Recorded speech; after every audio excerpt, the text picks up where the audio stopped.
Oh, WOK is getting really close to breaking out. Actually, WOK, pull it up, guys. WOK could break out right now. This 5-minute candle has $127,000. I'm going to zoom into the 1 minute time frame. Looks like it is going to confirm breakout. First 1 minute candle did close green. This stock is from China. If this 1 minute candle right here closes green, I will enter into this trade. All right, WOK is the ticker. WOK. If this 1 minute candle closes green, I'm in. 15% take profit, 20% stop loss. You got 17 seconds left. All right, 4, 3, 2, 1. Okay. I am in at 274. I got filled right at 274. Take profit is at 315. I'm actually going to be a bit more conservative. So just to make sure I get filled, I'm going to put it at 314 if it pops up there. And then stop loss is at 219, and 219 is the correct level. So take profit is at 314. Stop loss is at 219. I got in at 274. Zooming back out to the 5-minute time frame. Let me know if you guys got in. Jim got in at 272. Nice, good feel. We're at 302. Pushing fast. This one's moving very fast. We hit 312. Go ahead and hit 314. Fill our take profit. It's hit 314. All right, it just hit 314. I'm out. It hit 318. I am out. You're a day trader with over $10,000 in your portfolio and you're looking for a quick 15% strategy. And you're available from 9 a.m. to 12 p.m. EST. I want you to take the strategy. I want you to use it. For context, my name is Andrew, and over the past 15 months, I've backtested over 3,979 trades for one reason and one reason only. Because I want to know what truly has a direct correlation to win rate based off historical data. I don't like trading with intuition because I work hard for my money. I got a family. I'm sure you do too. And by filtering through all these variables up here at the top, I'm able to find very specific edges. So let's dive into this exact setup. This is where it'd be nice for you to get a paper and pen and actually write this down. From 9 a.m. all the way till 12 p.m. EST, excluding 10:01 to 10:30. Must confirm breakout during these time frames. The second part is going to be free float. Free float are the amount of available shares for retail traders like me and you to trade. You can find this on your broker. Next part is going to be the market cap. What works best for this strategy if the market cap of the company is below 50 million. Now that you have those variables, let me go over the current stats. Out of the past 123 trades, 86 of them have run for 15% with a 69% win rate. You can see the equity curve down here at the bottom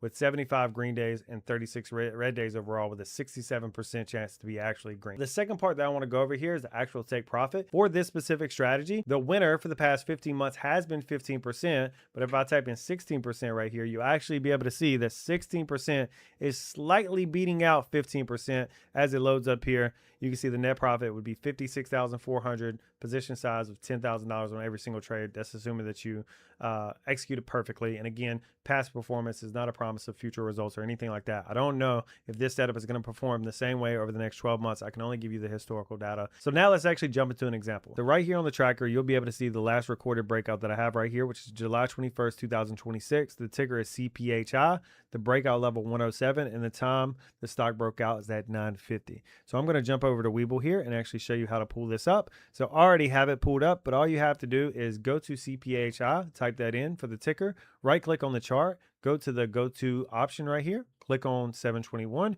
click on 950, click on OK, and it's going to bring up the chart here, and I'm super zoomed in. The first thing I need you to do to be able to go out here and replicate this and follow this strategy yourself is you got to get really good at setting breakout levels, which is just really just a level of resistance, but I have very specific rules for how I set those levels. And one of the very specific rules that I have is that when we get a breakout, the level of resistance must be higher than 17% above the previous close. So the previous close on this stock was right here at around 91 cents.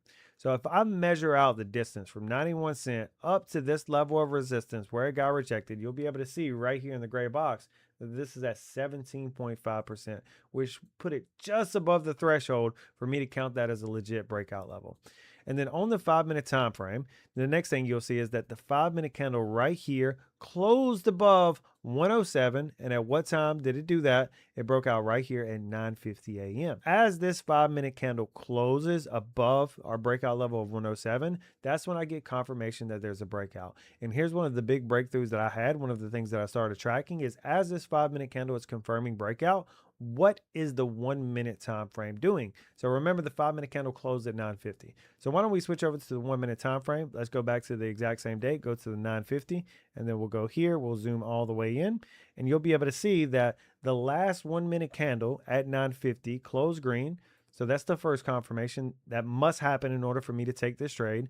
And then the real true confirmation for me to hit the buy button is this next 1 minute candle also must close green as well. As soon as that next 1 minute candle closes green, I enter a position right at the close when there's 1 second left on that candle. The best take profit for this strategy is 16%. I've also tested to see where the best place to put the stop loss. You can get away with a 17% stop loss, and it's very profitable for this strategy. However, what's been a little bit more consistent and has taken the place of the 17% stop loss is a 20% stop loss. And I know the risk is greater than the reward on this trade, but the thing is we're trading these momentum stocks, and a lot of times they have very volatile moves, and they'll make a quick wick down, and then after that they'll bounce.